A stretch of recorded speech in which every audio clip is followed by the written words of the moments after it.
Now, yeah, Ravi, give me a clap, mate. Clap me in. 3, 2, 1.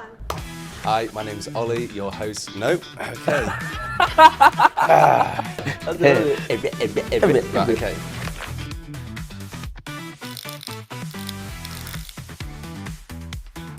Welcome to Be On The Listing. My name's Ollie, your host for today, and we're joined by Ravi, who's a part of our client partnership team. How you doing, Ravi? You well? Very well, mate. Very well. How are you? Amazing. I'm very well. Well, look, what we're going to do today, a little bit of something different. We've got the bowl of questions. Okay, the bowl of questions. So we're going to ask each other a few questions, and then we're going to get to know a little bit more about your journey at Betterhomes and what you've been up to recently. Sounds good. What's the biggest struggle in your current role? Reaching their expectations due to it being a brand new department. Making sure Yeah. that we can prove that it works is probably the hardest. The feedback I've heard is that you guys are smashing at the minute. Alhamdulillah. And I Do you know think what I mean? that Yeah, happy days, yeah. I like these questions. They're good. What's your weird flex at work or just in general if you're a bit quirky? I'm You're a very bit quirky. quirky. You're very quirky. I'm very. I would say the ability to make people laugh. Yes. You know what I That is mean? your weird flex, yeah. You're very good at that. Yeah. Okay, Ravi. So you've been in real estate for quite some time now. Obviously, that started back in the UK. But tell me a little bit about why you got into real estate in the first place. Whenever people get into real estate, something I hear so often is like, oh, nobody picks real estate, you just kind of fall into it. Yep. It's like, for me, I genuinely picked real estate. I remember I was 16, left college. Obviously, mum wanted me to be like lawyer, doctor, something of that essence, right? Yep. I didn't know what I wanted to do. I couldn't really focus in school. I was more mucking about, just having fun. By the time college finished, I was like, what am I gonna do? And I remember my friend knew someone that went straight from college into real estate, and at this time, he was driving a nice car, he was making a good amount of money. Okay. And I was just like, do you know what? I like houses. I've always been told I got like gift at the gab, silver tongue, ice to an Eskimo type of thing. So I was just like, yeah, I'd like to have a crack at real estate. Obviously, at the time, I thought it was more so you have to get a degree or something and go into it from there. So I was like, okay, let me go work at Coffin Warehouse. I'll learn how to sell in that year. And then at the end of the year, I'll take up an apprenticeship. And then Coffin Warehouse has great training, made me like a great salesman. I was like third top salesman in the UK within like a few months. And at the time, I was like 18 years old. And then randomly, a board director for one of the largest agencies in London walked in. He came in for like an iPhone case. I saw him like 2 different internets on a new phone. On the conversation, we spoke about real estate. He's like, send me your CV. Rest is history. I just continued working from there and I've been in real estate since. You worked in some of the most prestigious markets in the UK as well, across London. I mean, what sort of markets were you, areas were you looking at? Basically, Royal Borough, Kensington, Chelsea, a bit of Westminster. So South Kensington, Notting Hill, Mayfair, Chelsea. Over here we have prime, right? In central London is prime, super prime as well. So it's a different level of wealth. And so all the skills that I gained in West Kensington were great. It made me like a really good negotiator, a really good agent. But then moving into the prime, super prime stock, I had to refine my skills even more. I had to get even better at the job, better at talking, better at negotiating. And what were some of the challenges that you faced working in that kind of market? Obviously, working in the UK market, but also that level of luxury. It was just more of a learning curve. I mean, challenges were, you get the same challenges where people don't turn up to a viewing and like, you're still trying to, match up criteria to the client, and you still got to handle the objections, you still got to look after the concerns. You're more of a therapist than anything, really, truly. And obviously, now you've come out to Dubai, you've joined our brand new team, which is the client partnership team. But before that, obviously, you sort of came out and sort of came straight into the real estate market in Dubai. What's the main differences, would you say, between the UK market and the Dubai market?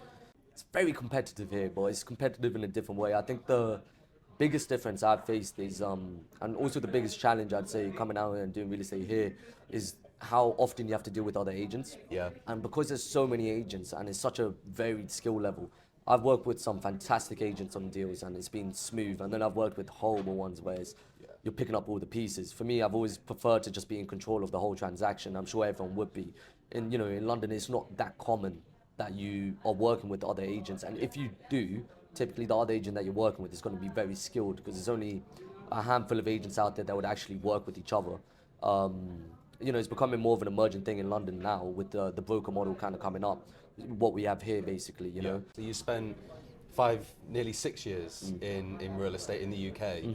What made you make that decision and take that jump and relocate over to Dubai? I mean, to be fair, I was offered a position at Betterhomes back in 2021. I was really considering it, but at the time I didn't have my driving license, so I couldn't come out here. Yeah. I was also up for promotion at the time as well, so my mind was still focused a lot more in London.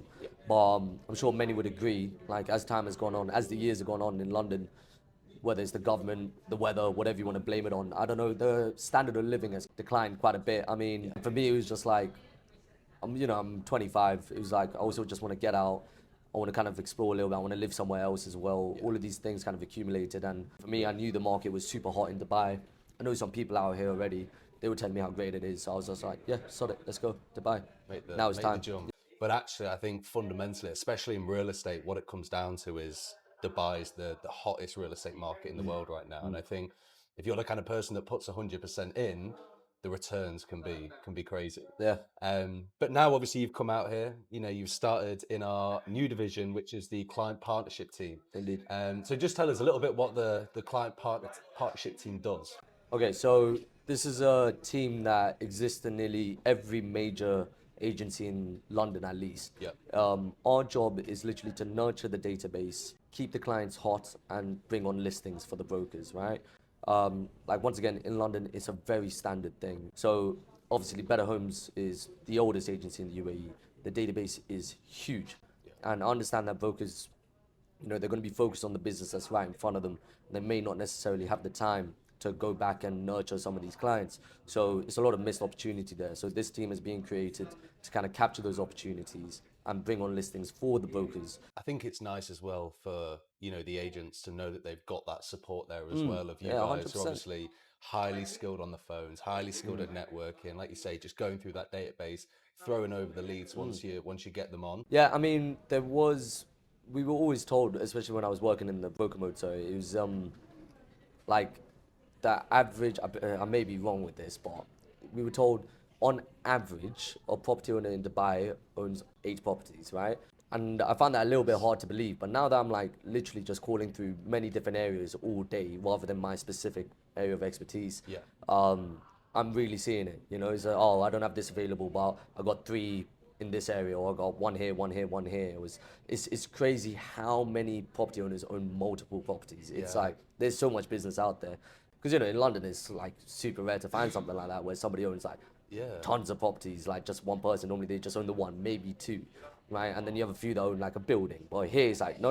Nearly every single person I speak to owns more than one.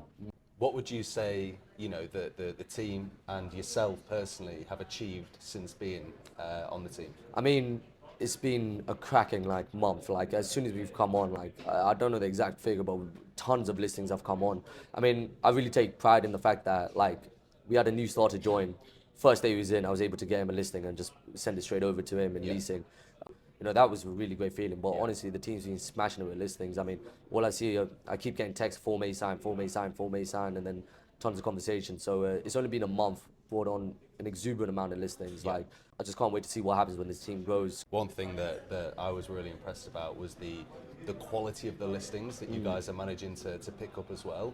Like, wasn't it in the first week you had 2 75 million dirham listings? Yeah, like it was, that was Saj, a member of the team, cracking at getting listings on. Yeah, he's working really hard on that. Like even now I'm trying to crack down on a 49.5 million one. This is the nice thing about the team is because we're all quite good at like actually being on the phones and we got our experience as well. So speaking to the super high net worth individuals, I mean, it comes quite naturally and it allows us to actually crack that side of the market as well. Throughout your career, you've obviously learned a lot, you've passed that knowledge on to other people, but what advice would you give a new agent who's coming to Dubai and, they're looking to smash the market out here? I think some things that really stuck with me, rule number 1, and it always has been for me since, was to never assume. I don't hear that too often, but it's common knowledge for any person that's been in any sort of real estate or sales market in general around the world. Never assume. It was something I heard from Jordan Peterson. Conflict delayed, conflict multiplied. I think that's a great line. If it's going to be a problem, deal with it right away. Yeah. Because the longer you leave it, the worse the explosion. Yeah. Chances are, if you deal with it right away, it'll be fine. One thing, I'm very particular about the words I use as well. Like introducing myself, I change the pitch of how I speak. Because if you speak in one pitch, someone's more likely to just switch off and just just say get off the phone. Yeah. But as soon as you start like tweaking your pitch in that first sentence, you're more likely to keep them on. Yeah. So little things like this that I've picked up over time, they definitely do help. But the amount of rejection I face on a daily basis is huge. Like the thick skin I've built up over 6 years is insane. You know, like I remember when I first started real estate when I was like 18.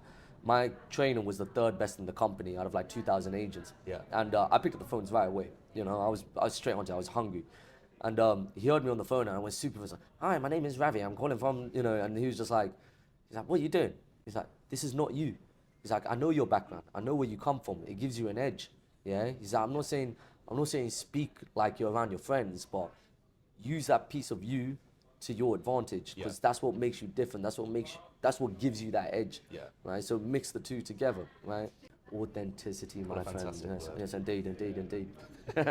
Been in real estate now for quite some time. I mean, let's say in the next 10 years, you know, where would you want to see yourself in the next 10 years? As soon as I heard about this team being created, obviously coaching was something that was very much on my mind, because you can hear the passion I have for it. Yeah. But when I heard about this team getting created, it did spark a buzz in me. Like I said, this is a very standard department in major agencies in the UK. For me, I was like, okay, to be at the conception of something like this is fantastic. Yeah. Right? And I'd love to be a part of this team as it grows and gets bigger and larger and put myself in a leadership position within this team. Yeah. And, you know, help the people that come on with their phone calls, get them better with all of this sort of mindset type of thing. Even though they're not out doing viewings, closing the deals, negotiating, etc. Yeah.